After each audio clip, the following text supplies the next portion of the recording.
Alright, how's it going, guys? My name is Dr. Will, and this is Motorcycle Medicine. Today, we're going to be talking about kickstands.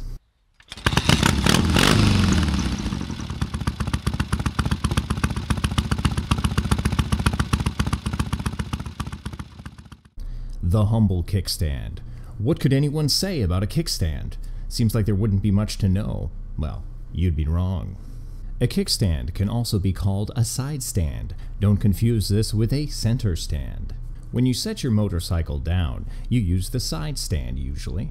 The kickstand is a relatively simple component made up of a large steel or aluminum bar with a sensor and a few nuts and bolts. Not much to it, really. There's not much to it. Explaining how the switch works can be kind of important. If the motorcycle senses that the kickstand is down and the motorcycle is put in gear, that is in first gear or second gear, and not in neutral, it will cut the engine out. This prevents you from riding away with the kickstand still down. A lot of older motorcycles don't have these sensors. This makes it easy for you to ride away with your stand still down. This can lead to an accident if you were to take a sharp corner. I've done it myself a few times and got away with it. It just knocked the kickstand back up, but you gotta be careful with that. Something that you'll run into, especially when you're a new rider. On a hot day, the kickstand can sink into the pavement. Some people don't seem to believe this is true, but it happens all the time. Where I come from, I always had to carry a kickstand plate around.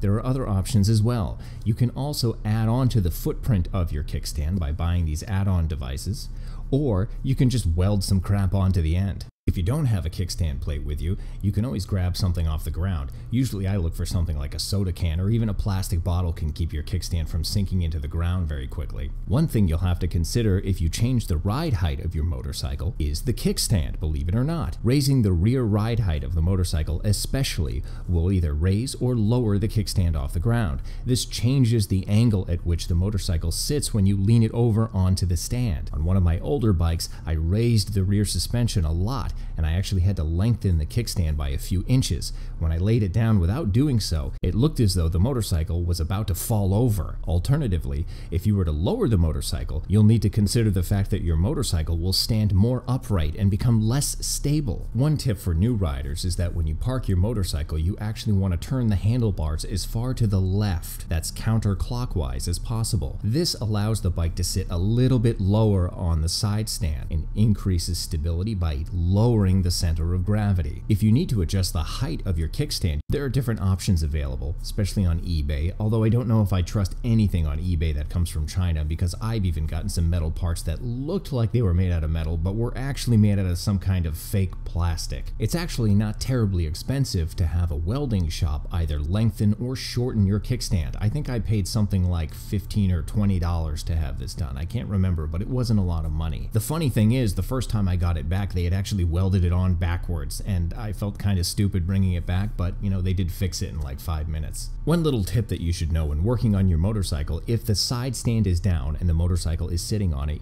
you can pull the bike safely and sort of slide it across the pavement with the side stand down, but never push it forward. This will cause the side stand to get kicked back up and the motorcycle can fall over easily. This might come in useful when you're, say, looping the chain. Finally, we can talk about center stands. Center stands are actually really useful. If you need to service your motorcycle, it becomes a snap. The center stand allows you to work on the rear wheel, the brakes, the suspension. Also, you can loop your chain all without having to use a stand or move the motorcycle. It's incredibly handy. They're also less likely to sink into the pavement, which is nice. When you're storing your motorcycle, if you have a center stand, it takes up a lot less room. You can kind of shove them right next to a wall and they barely take up any footprint. And I think that wraps it up for the side stand. I tried to keep it quick and snappy this time instead of dragging on and on with the laundry list style video that I had in the past. If you have any questions or comments, please leave them below.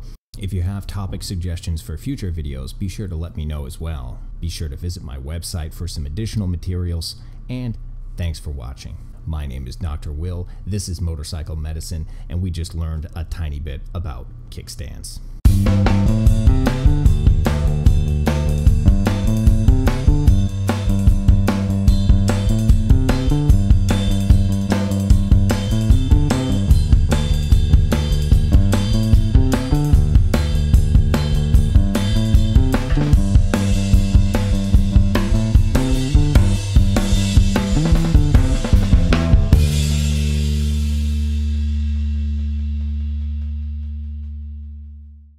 that's not right.